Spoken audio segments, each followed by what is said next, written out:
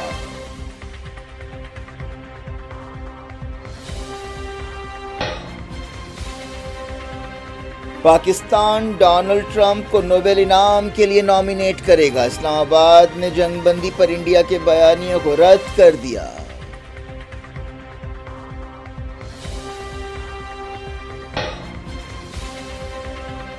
International yoga day دنیا بھر میں منایا گیا، مودی نے کہا بحرانوں کے دور میں یوگا سکون کا ذریعہ ہے۔